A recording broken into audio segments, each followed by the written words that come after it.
శ్రీ గురుభ్యో నమః. సింజానమణి మంజీర మండిత శ్రీ పదాంబుజ. చిరుసవ్వడి చేసే అందమైన మణిమంజీరాలతో అలంకరింపబడిన పద్మముల వంటి పాదములు గల అమ్మ.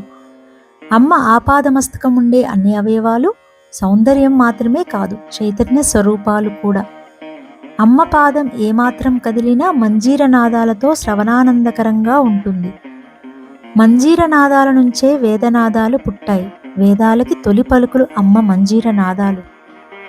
ధ్యానంలో మంజీర నాదాలు వినబడ్డాయి అంటే వాడు సర్వోత్కృష్టమైన స్థితిని పొందుతున్నాడు అని గుర్తు. వాడు జీవిత లక్ష్యాన్ని చేరిపోతున్నాడు అని గుర్తు. ఆ మంజీర ధ్వనులు ఆ ధ్యానయోగికి పక్కన కూర్చున్న వారికి కూడా వినబడవు. ధ్యానంలో చిరుగంటలకు సంకేతమే బాహ్యంలో గుడిగంటలు మ్రోగించడం. ఈ నాదధ్వనులన్నీ అనాహతంలే. ఈ ధ్వనులన్నీ అమ్మ దర్శనానికి దగ్గరలో ఉన్నారని గుర్తు. అనాహత చక్రం 7 చక్రాలలో 4వది హృదయ స్థానంలో ఉంటుంది. కుండలిని శక్తి అనాహత చక్రం వద్ద ప్రయాణించేటప్పుడు ఇటువంటి నాదములు వినబడుతుంటాయి.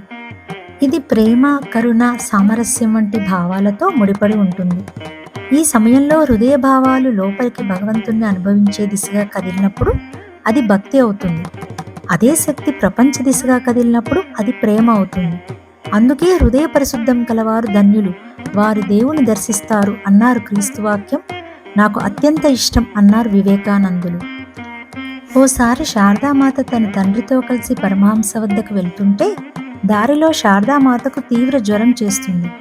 ఓ మండపంలో అమ్మను పడుకోబెట్టారు. అమ్మకు చిరుగజ్జల సవ్వడి వినబడింది. ఎవరా అని చూస్తే ఓ స్త్రీమూర్తి కనబడింది. ఆమె వచ్చి శారదామాత ప్రక్కనే కూర్చొని తలనిమురుతూ జ్వరం తగ్గిపోతుందిలేమ్మా అంది.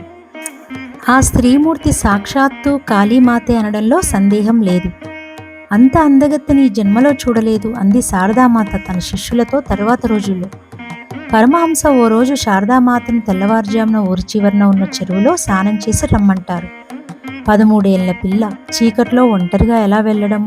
తోడు కోసం ఎదురు చూస్తూ ఉంది గడపట్లో కూర్చొని. ఇంతలో 8 మంది స్త్రీమూర్తులు కనబడి, స్నానానికి చెరువు వద్దకు వెళ్తున్నాం, నువ్వు వస్తావా అని అడిగారు. ముందు వెళ్తున్న ఆ 8 మంది స్త్రీల మంజీర ధ్వనులను వింటూ వెనుకనే వెళ్ళింది శారదామాత. ఆ 8 మంది అష్టలక్ష్ములు తిరిగి శారదామాతని ఇంటి ముందు దిగబట్టి మాయమైనారు.